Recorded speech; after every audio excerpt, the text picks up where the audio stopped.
Baik, terima kasih Bapak Ibu. Yang pertama-tama saya ingin menyampaikan salam hormat dari Kepala BKPM, Bapak Bahlil Lahadalia.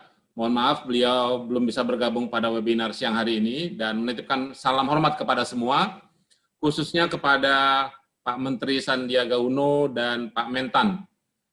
Kemudian juga untuk Pak Gubernur, Bu Sekda, perangkat daerah, tadi saya mendengar ada Ketua DPRD, Pangdam, dan Bapak Ibu semua. Mohon maaf saya tidak dapat menyapa satu persatu, tapi saya yakin itu tidak mengurangi rasa hormat kami. Jadi pada kesempatan siang hari ini saya ingin sedikit berbagi. Kami sudah menyampaikan paparan, mohon paparannya dapat dibantu ditampilkan, share screen. Sambil menunggu share screen, saya ingin menyampaikan beberapa hal. Kita beruntung tadi sudah mendengarkan paparan dari Bu Sekda, yang juga diantaranya menyebutkan betapa Provinsi Sulawesi Utara itu, Sultra, memiliki banyak potensi yang tentu perlu dikemas, perlu dibuat sedemikian rupa sehingga dapat lebih atraktif. Dan tadi Pak Menteri juga sudah menyampaikan mengenai beberapa hal, diantaranya hal-hal yang memang bisa dilakukan dalam rangka menarik investasi ke Sulawesi Tenggara. Bapak Ibu, saya ingin langsung memulai paparan ini. Lanjut.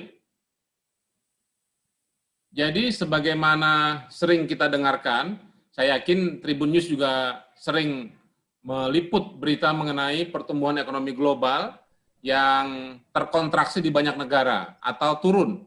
Tidak hanya di Indonesia, tapi kita lihat negara-negara maju, Amerika Serikat misalnya, itu turun cukup tajam, sempat turun 9%, meskipun EU atau Uni Eropa itu turun lebih tajam, sampai dengan minus 14,7%, meskipun kemudian membaik dan sebagainya.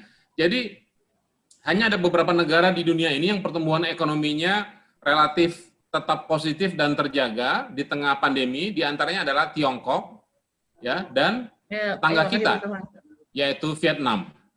Nah, ini berarti, ya, meskipun ekonomi kita juga terkontraksi, tahun lalu itu menjadi 2,07%, tetapi kita melihat bahwa penurunannya sudah semakin mengecil dan mengecil. Artinya kita 2021 ini punya optimisme bahwa ekonomi akan lebih membaik.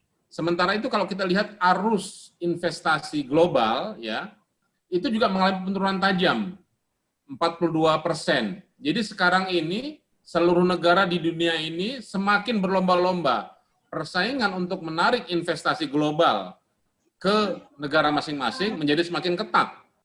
Nah, oleh karena itu tentu kita, ya, dalam hal ini perlu terus memperbaiki iklim investasi kita. Tadi Bu Sekda juga sudah menyampaikan diantaranya upaya Pemprov Sultra untuk memastikan bahwa perbaikan iklim investasi menjadi salah satu prioritas. Lanjut. Nah, selanjutnya kalau kita lihat rumus atau formula dari pertumbuhan ekonomi itu yang merupakan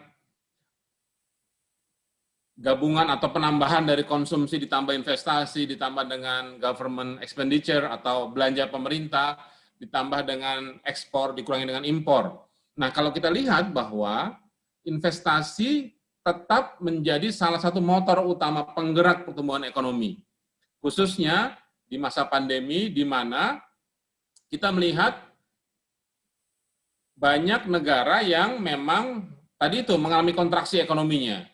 Di sisi lain, artinya di situ banyak negara yang juga mereka kemudian harus melakukan beragam cara untuk memastikan agar negara mereka bisa mengelola pandemi ini dengan baik, supaya ekonomi, terutama terkait dengan berbagai tantangan yang ada itu, bisa dikelola sedemikian rupa. Nah, mengapa investasi itu penting? Karena saya yakin kita sepakat bahwa investasi itu dengan sendirinya akan menciptakan lapangan kerja. Nah, ini kemudian kita kaitkan dengan isu yang masih sangat hangat, ya, di mana 3 November tahun lalu itu Undang-Undang 11 2020 sudah dikeluarkan. Nah, bulan Februari ini akan dikeluarkan 40-an lebih peraturan pemerintah dan peraturan presiden sebagai turunan dari Undang-Undang Cipta Kerja. Nah, dengan terciptanya lapangan pekerjaan itu, maka kita harapkan tentu pendapatan masyarakat, kesejahteraan masyarakat akan meningkat. Dengan sendirinya nanti akan mendorong daya beli, yang itu kemudian akan memulihkan yang tadi saya bilang bahwa ekonomi kita sempat terkontraksi 2,07%. Lanjut.